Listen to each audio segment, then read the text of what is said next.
Le crime de Rouletabille, d'après Gaston Leroux. Adaptation, Stéphanie Reynaud et John Mack.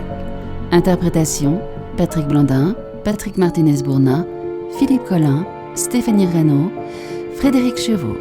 Un programme Maurice Clément Fèvre.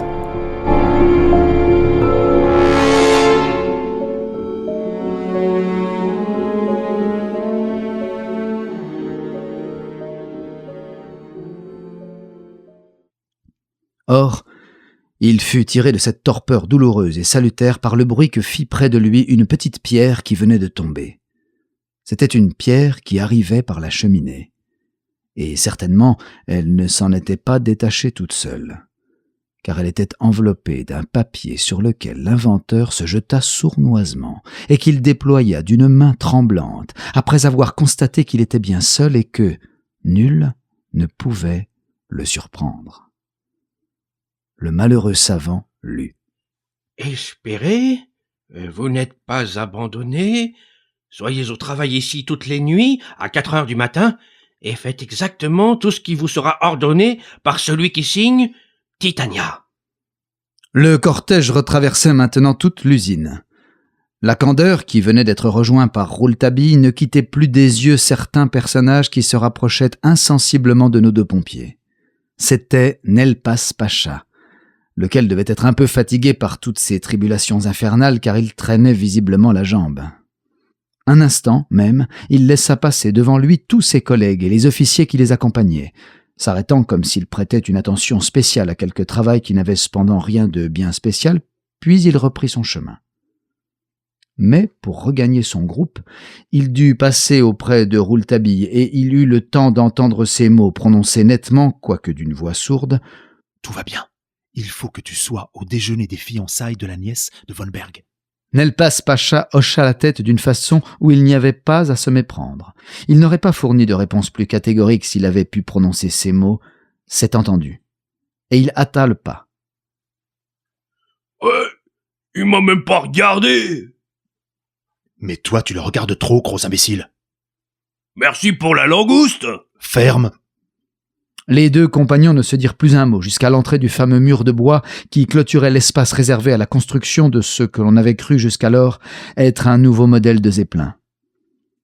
Arrivé là, Rouletabille ne fut pas maître de dissimuler un mouvement de satisfaction. « Chouette, on entre par la porte B. » L'empereur et sa suite avaient déjà franchi ce seuil redoutable. Les deux pompiers, leurs grenades à la ceinture, le passèrent à leur tour. Sur la gauche se dressait immédiatement une bâtisse en planches, comme il y en avait à toutes les portes et qui servait de logement aux portiers, ainsi que de postes militaires et de postes de secours. La porte de cette maisonnette était ouverte, et on apercevait une grande salle commune où, après le passage du cortège des soldats, reprenaient leur place sur les bancs ou s'asseyaient sur les tables rallumant leurs pipes. Un pompier reconnaissable à sa capote et à sa casquette rouge était penché sur un pupitre appuyé contre le mur et rédigeait quelques rapports. Devant ce pupitre, attaché au mur était pendue une glace. Un peu à gauche de la table, il y avait une petite fenêtre, ou plutôt un carreau, qui donnait sur le dehors, et qui devait permettre au concierge, avant d'ouvrir sa porte, d'examiner de chez lui les gens qui voulaient pénétrer dans l'enceinte en dehors des heures d'entrée et de sortie des ouvriers.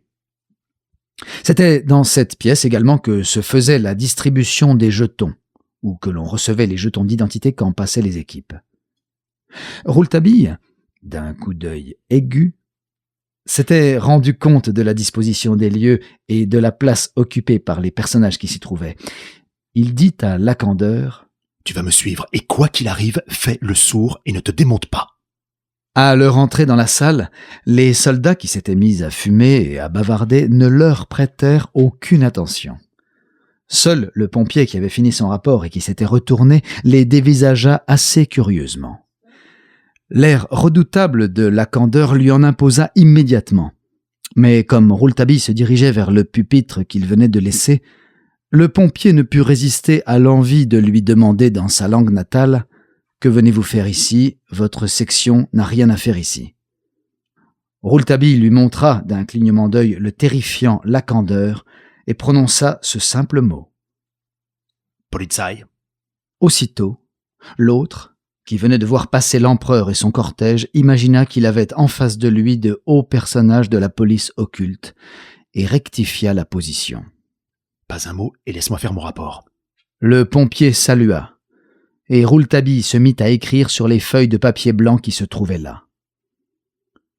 Chose singulière, lui qui avait plutôt une écriture petite et brouillonne, s'appliquait, cette nuit-là, à des caractères très nets, et sans doute craignait-il de faire des pâtés car il n'avait pas plutôt tracé quelques mots qu'il prenait grand soin de les faire sécher sur le buvard qui garnissait le pupitre. Il resta bien là 10 minutes, pendant lesquelles la candeur fronçait de plus en plus les sourcils, car il avait de plus en plus peur, et après lesquelles le reporter plia tranquillement la feuille de papier et la mit dans sa poche. Puis, avec la mine satisfaite d'un homme qui a achevé une corvée, il rejoignit la candeur et lui dit « Sortons. » « C'est fini ?»« Bah, mon vieux, ça ne fait que commencer. Bonsoir, bonsoir !» Maintenant, il faut se trotter pour rattraper le cortège. Mais d'abord, attends un peu. » Comme il se trouvait alors isolé dans un coin d'ombre, envahi par toutes sortes de détritus que l'on avait poussés là, Rouletabille déchira méticuleusement les papiers qu'il venait de couvrir d'une écriture magnifique et en jeta les morceaux sous un tas de cendres. « Vrai ? C'était bien la peine de me faire passer à t'attendre les plus mauvaises minutes de ma vie. T'as jamais été aussi long à écrire un article, et v'là que t'es une fiche au panier !» Rouletabille lui ferma la bouche et lui montra le cortège qui revenait de leur côté. Ils le rejoignirent au moment où il pénétrait dans le monstrueux bâtiment dont la silhouette fantastique dominait l'usine et la ville, et qui faisait l'objet de toutes les conversations de Düsseldorf à Duisbourg, et dans toute la plaine d'enfer entre le Rhin et la Ruhr. La première impression, lorsqu'on entrait dans ce prodigieux vaisseau, était faite de 2 choses, d'écrasement et d'étourdissement. Les dimensions vraiment colossales de ce berceau dont la longueur atteignait presque un demi-kilomètre et qui était capable de contenir dans sa résille de bois et de fer titanesque le plus monstrueux des léviathans, avec son tube de lancement allongé à son extrémité la plus élevée d'une cuillère formidable, la hauteur inappréciable au premier abord des échafaudages, des passerelles, des ponts d'acier volants roulant sur leurs galets, d'une extrémité à l'autre de cette voûte de fer dont l'arc allait bientôt se refermer à plus de 40 mètres au-dessus du sol, et transportant des équipes d'ouvriers qui, à cette distance, paraissaient grands comme des porte-plumes. Oui, tout écrasait, et aussi tout étourdissait en raison du tumulte formidable frémissant au flanc martelé de la Titania. Écrasé, étourdi, et aussi ébloui par les nappes de lumière électrique déversées par 1000 étoiles suspendues à un ciel de bois qui ne devait plus s'ouvrir que pour laisser s'échapper le redoutable vaisseau de l'air, Rouletabille s'arrêta un instant, le cœur battant, l'âme pleine d'une angoisse telle que des gouttes de sueur perlèrent à ses tempes. Il saisit d'un geste nerveux, presque inconscient, le bras de son compagnon. « Eh bien, tu le vois, le canon de 300 mètres ? Tu vois que ce n'était pas un rêve. » Ce n'était pas un rêve. Ce canon, qui était un tube lance-torpille, avait 400 mètres de long. Elle était là, presque entièrement réalisée, la Titania née dans le cerveau en flammes de Fulbert. Et cependant, si Fulbert avait pu la voir, il en serait mort de douleur. Elle ne tournait point son cône menaçant vers la Germanie, mais elle s'apprêtait à partir pour Paris, vouée par l'empereur du feu à la mort et à la destruction. Cette pensée terrible rendit à Rouletabille toute sa présence d'esprit et tout son sang-froid. « Suivons l'empereur » souffla-t-il à Lacandeur qui paraissait complètement hébété, anéanti par la vision colossale. Et il l'entraîna. Ils furent encore une fois derrière le cortège comme s'ils étaient de service commandé, et ils assistèrent à tout, se glissant pour mieux voir entre des poutrelles épaisses comme des piliers de cathédrale, courant sur des madriers à l'équilibre chancelant, et, sans éveiller l'attention de quiconque, se rapprochant assez de la parole impériale pour l'entendre donner ces brèves explications qui, dans le tumulte, devaient être criées. Ainsi firent-ils le tour des choses et se trouvèrent-ils avec les autres dans le tube et dans la torpille elle-même. Cylindre d'acier comme il n'y en eut encore jamais et dans lequel on voyait déjà le cloisonnement de fer destiné à porter les autres petits cylindres comme une mère porte ses petits.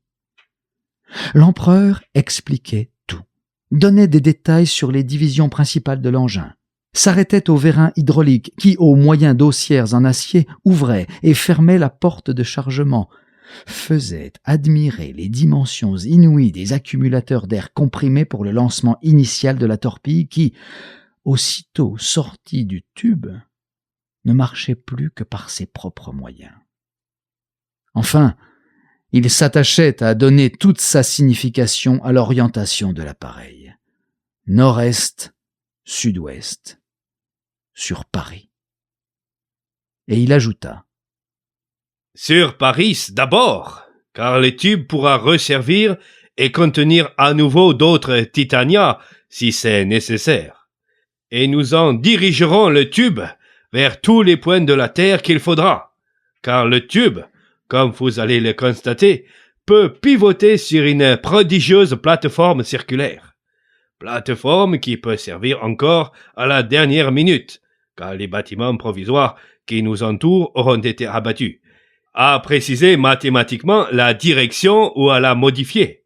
Par exemple, nous pourrions aussi bien envoyer la Titania sur Londres.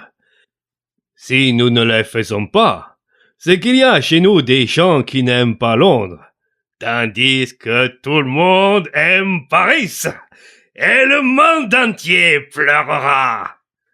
Ainsi parlait le monarque des pleurs. Et pour qu'il fût mieux entendu, un ordre subit venait de suspendre le retentissant travail. Aussi, c'est dans un silence d'autant plus impressionnant qu'il succédait à un bruit infernal que l'empereur continua, cependant que tous les journalistes neutres et alliés avaient tiré leurs bloc-notes et sténographiaient la parole sacrée. Excellence, messieurs, vous avez vu l'œuvre. Elle sera terminée dans 2 mois. Dans 2 mois, si Paris n'a pas entendu notre voix d'amitié et de pardon, Paris aura vécu. Nous ne sommes pas des barbares. Nous ferons connaître nos conditions de paix. Nous la voulons durable et telle que la culture allemande ne court plus aucun danger dans le monde. Nous n'avons pas voulu cette guerre, mais puisqu'on nous l'a faite, il est juste que nous en profitions pour exiger tout au moins la place nécessaire au développement de notre génie sur tous les continents. Le monde comprendra cela, ou le monde mourra. Allez, et répétez notre parole. De tout notre cœur ému, par tant de misères présentes, et par la prévision des catastrophes futures, nous souhaitons d'être entendus par nos pires ennemis.